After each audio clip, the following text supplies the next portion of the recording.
one of the things I found reading the books, and of course watching the series, is I have a lot of friends who have children, and they struggle for months on how to name one child. One child.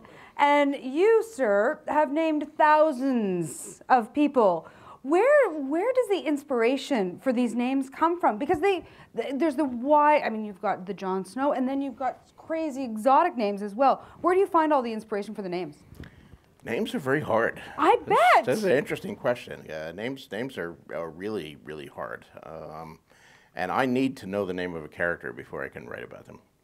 I met a writer once. I won't mention her name. She was a very successful science fiction fantasy writer. But I remember years ago I happened to be visiting her in her house, and it was so long ago she was working on her IBM Selectric. So that gives you an idea of how long ago it was.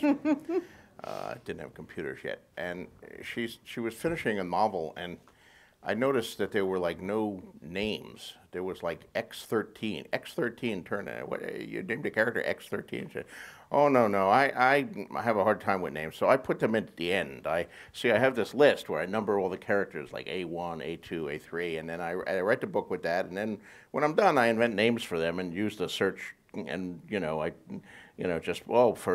X13 is Fred, and then Fred appears. And I can't write about Fred unless I know that his name was Fred.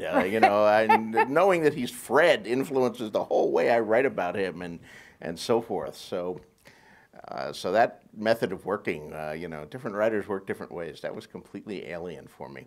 But one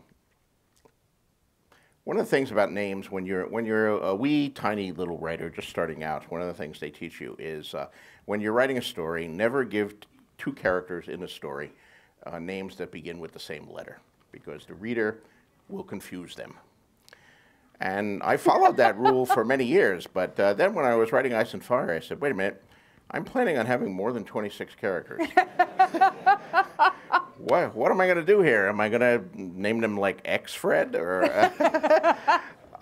So I decided to ignore that rule. In fact, reading history, I decided to go even further. If it's bad to name two characters, give characters names that start with the same letter. Mm-hmm. It's really bad to give two characters in the same story the same name. So I looked at, reading English history, which was the inspiration for that. If you read English history, and you guys are Canadians, I presume you know a little of English history, everybody in it is named Edward and Henry. It's really, the history of England is a history of Edward and Henry. And occasionally Richard sneaks in and does a little mischief. But,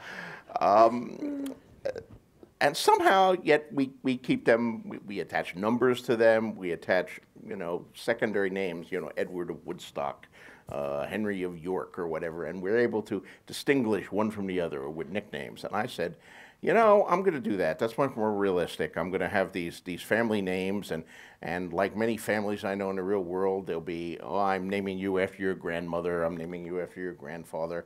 There was this great king, and you want to curry favor, so of course you're going to name your child after the king. Mm-hmm. And I wanted to show all these naming patterns, and they all occur in the book, where you see, Robert comes to the throne, and a lot of children around the same time suddenly seem to have the name Robert in numerous families. But you also see families like the Starks, who keep having a Brandon every generation, every other generation. There's a Brandon of some sort, going back to their ancestor Bran the Builder. And the Lannisters, who always have the T-Y, Tywin, Tybalt, Tyrion, so forth. So the echoes of family names and family naming patterns. I also wanted to show the ethnic groups. So, I have successive waves of invasion that have hit Westeros in this backstory, if you read its history. And of course, they started out with the First Men, and the First Men tend to have very simple descriptive names like Stark, or Strong, or Mud, or, where they're named after something. C words. And then the Andals come in, and their names are a little more elaborate, and they don't tend to be named after things. So like Lannister or Arryn, these are Andal names. And then, of course, you get the Valerians and the Targaryens coming in, who have the very exotic names with all the AEs and the Ys and the odd spellings, like Daenerys Targaryen, which was a pretty exotic name, I thought, and bespoke an exotic past that went well with the silver hair and the purple eyes and so forth. It is somewhat startling that I receive all these baby pictures on the email of little girls who are being named Daenerys, and you know, in a few more years, probably the first wave of them has already hit kindergarten by now, and there must be kindergarten teachers all over the United States and Canada cursing my name and say, no, you spell my name with an A-E and a Y at the end.